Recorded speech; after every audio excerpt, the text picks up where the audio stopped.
السلام عليكم. أنا شيماء، لو مش بتتابعوني تابعوا قناتي. النهاردة هعمل لكم وصفة سهلة ولذيذة وفي بسهولة هتحضريها. هعمل لكم أكلة من البتنجان، هتعجبكم جدا. أول حاجة هنجيب البتنجان، هنغسله بالمية والملح، هنحط له شوية ملح وبعد كده هنغسله بالمية وهنحطه على النار في شوية من الزيت. هنقلب كده كام تقليبة كده لحد ما يحمر ويقرمش كده يبقى طعمه حلو. في طاسة تانية هنحط عدد واحد بصلة يعني متوسطة كده. أنا حطيت اتنين صغيرين، واحدة بصل أحمر والتانية بصل أبيض مع بعض. هنحط عليها رشة من الملح، طبعا أكيد هنحط زيت مع البصل.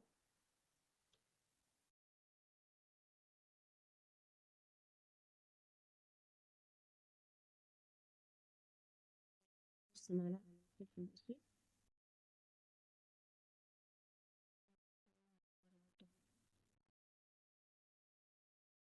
نقلب البصل كويس.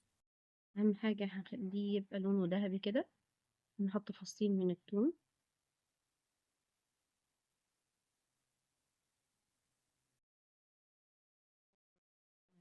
الجنب بتاعنا، نقطعنا مكعبات كده علشان يحمر ويبقى لونه حلو. شايفين اهو كده يبقى خلاص تمام.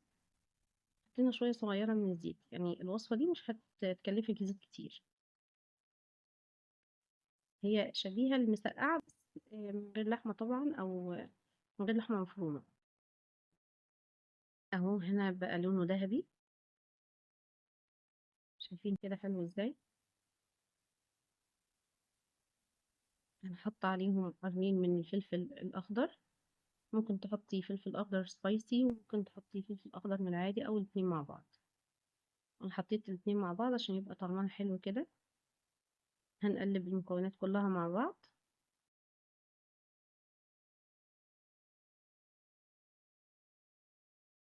بس كده. دي التشويحتين كده للفلفل علشان ما يتبلش خالص معانا. هنجيب حبتين من الطماطم، نكون ضاربينهم في الخلاط، ممكن تبشريهم بالمبشرة عادي. نحطها على الخليط بتاعنا ونقلب.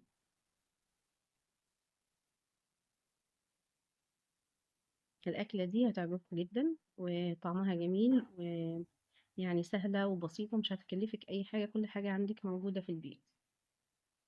هنحط هنا نص معلقة من البابريكا، هنا اختياري.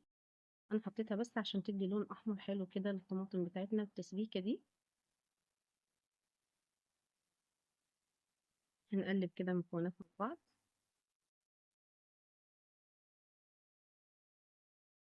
نجيب بعد كده الطماطم تستوي مع البصل بتاعنا والفلفل. احنا شايفين كان خلاص استوت، شربت ميتها كده.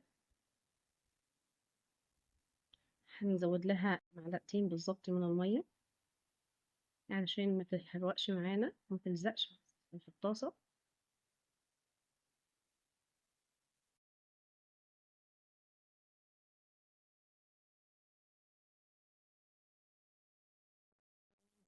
معلقتين من المية، أنا سبتها شوية عشان تستوي تماما. هنحط رشة من الملح، هنظبط الملح على حسب ما انت عايزة.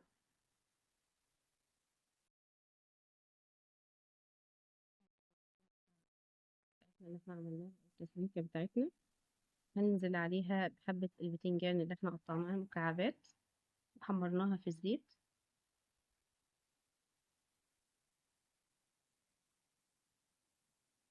نقلبها كده كويس مع بعض علشان تاخد الطعم. يا سلام بقى لو اتقدمت معاه فول وفلافل كده، أكلة جميلة جدا وطعمها لذيذ ومشبع على فكرة. هنظبط الملح بتاعنا. 5 دقايق بالظبط هتحضريها، يعني ما خدتش بالظبط 5 دقايق مع بعض.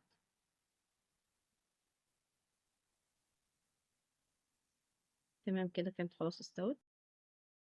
في طبق عندي علشان أقدمها.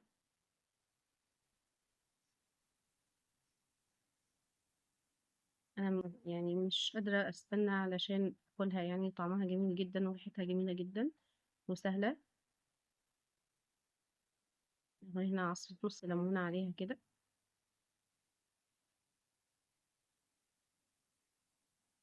هنزينها كده بشريحة من الليمون. شايفين جمالها؟ خطيرة. وتقدري تعمليها. لو عجبتكم الوصفة اعملوا لايك وشير واشتراك علشان يوصلكم كل وصفاتي، وبالهنا والشفا. زي ما قلت لكم، طعمها خطير جدا. فيها بعيش كده او يعني بالمعلقة على اي حاجة كده، طعمها جميل. حتى على الرز ممكن، فطعمها جميل جدا.